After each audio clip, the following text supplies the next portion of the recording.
कन्नौज में एक ब्राह्मण रहता था। उसका नाम अजामिल था। अजामिल बड़ा शास्त्रज्ञ था। शील, सदाचार और सद्गुणों का तो वह खजाना ही था। ब्रह्मचारी, विनयी, जितेंद्रिय, सत्यनिष्ठ और पवित्र भी था। इसने गुरु, संत, महात्माओं सबकी सेवा की थी। एक बार अपने पिता के आदेश अनुसार वन में गया और वहाँ से फल फूल, संविदा तथा कुछ लेकर घर के लिए लौटा। लौटते समय उसने देखा कि एक व्यक्ति मदरा पीकर किसी वेश्या के साथ विहार कर रहा है। वेश्या भी शराब पीकर मतवाली हो रही है। अजामिल ने पाप किया नहीं, लेकिन आंखों से देखा और काम के वश में हो गया। अजामिल ने अपने मन को रोकने की बहुत कोशिश की, लेकिन वो नाकाम ही रहा। अब वह मन ही मन उसी वेश्या का चिंतन करने लगा और अपने धर्म से विमुख हो गया। अजामिल सुंदर सुंदर वस्त्र, आभूषण आदि वस्तुएं जिनसे वह प्रसन्न होती थी ले आता। यहाँ तक कि इसने अपने पिता की सारी संपत्ति देकर भी उसी कुलटा को रिझाया। वह ब्राह्मण उसी प्रकार की चेष्टा करता जिससे वह वेश्या प्रसन्न हो। इस वेश्या के चक्कर में इसने अपने कुलीन नवयुवती और विवाहिता पत्नी तक को परित्याग कर दिया और उस वेश्या के साथ रहने लगा।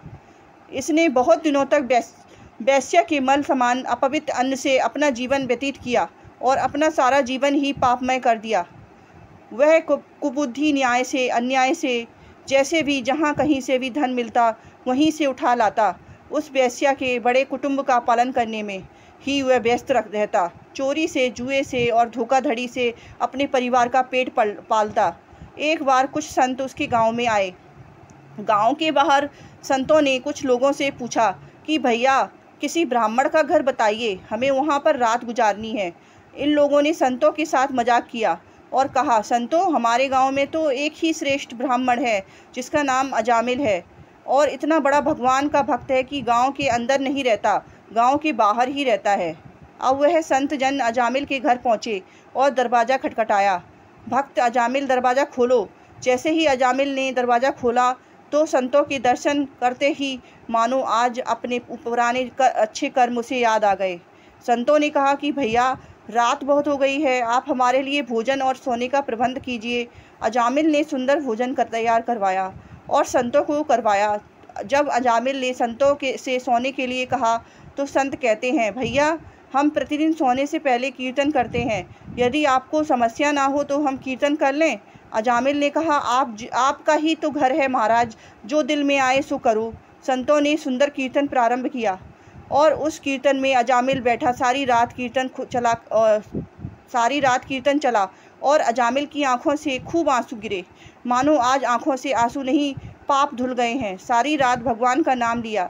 जब सुबह हुई तो संत जन चलने लगे तो अजामिल ने कहा, महात्माओं, मुझे क्षमा कर दीजिए, मैं कोई भक्त नहीं हूँ, मैं तो एक महापापी हूँ। मैं वेश्या के साथ रहता हूँ और मुझे गांव में बाहर निकाल दिया गया है।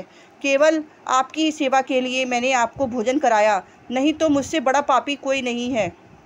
संतों ने कहा, अरे अजामिल, तूने ये बात हमें कल क्यों नहीं बताई? हम तेरे घर में रुकते ही नहीं। अब तूने हमें आश्रय दिया है तो चिंता मत कर। ये बता, तेरे घर में कितने बालक हैं? अजामिल ने बता दिया कि महाराज 9 बच्चे हैं और अभी ये गर्भवती है। संतों ने कहा कि अब की जो तेरे संतान होगी वो तेरे पुत्र होगा और तू उसका नाम नारायण रखना। जा, तेरा कल्याण हो जाएगा। संत जन आशीर्वाद देकर चले गए। समय बीता, उसके पुत्र हुआ, नाम रखा नारायण। अजामिल अपने नारायण पुत्र से बहुत आसक्त था। अजामिल ने अपना संपूर्ण हृदय अपने बच्चे नारायण को सौंप दिया। हर समय अजामिल कहता था, नारायण भोजन कर लो, नारायण पानी पी लो, नारायण तुम्हारा खेलने का समय है, तुम खेल लो। हर समय नारायण नारायण करता था। इस तरह 88 वर्ष बीत गए। वह अतिशय बड़ा हो गया। उसे इस बात का पता ही न चला कि मृत्यु मेरे सर पर आ पहुंची है। अब वह अपने पुत्र बालक नारायण के संबंध में ही सोचने विचारने लगा। इतने में ही अजामिल ने देखा कि उसे ले जाने के लिए यमदूत आए हैं। वह अपने बेटे नारायण बुलाने लगा। भगवान के पार्षदों ने देखा कि वह मरते समय हमारे स्वामी भगवान नारायण का नाम ले रहा है, उनके नाम का कीर्तन कर रहा है। अंत में बड़े बैग से झटपट वहाँ आ पहुँचे। उस समय यमराज के दूत दाशीपति अजामिल के शरीर में से उसके सूक्ष्म शरीर को खींच रहे थे। विष्णु दूतों ने बलपूर्वक रोक लिया। उनके रोकने पर यमराज के दूतों ने उनसे कहा, अरे धर्मराज की आज्ञा का निषेध करने वाले तुम लोग कौन हो? तुम किसके दूत हो, कहाँ से आए हो और इसे ले जाने से हमें क्यों रोक रहे हो। जब यमदूतों ने इस प्रकार कहा तब भगवान नारायण के आज्ञाकारी पार्षदों ने भगवान के पार्षदों से ने कहा, यमदूतों, यह बड़े आश्चर्य और खेद की बात है कि धर्मज्ञों की सभा में अधर्म प्रवेश कर रहा है, क्योंकि यहाँ निरपराध और दंडनीय व्यक्तियों का व्यर्थ ही दंड दिया जाता है। यमदूतों, इसने कोटि कोटि जन्मों की पाप राशि का पूरा प्रायश्चित कर लिया है, क्योंकि इसने विवश होकर ही सही भगवान के परम कल्याणमय मोक्ष प्रदानम का उच्चारण तो किया है। जिस समय इसने नारायण इन 4 अक्षरों का उच्चारण किया, उसी समय केवल उतने में ही इसके पापी के समस्त पापों का प्रायश्चित हो गया।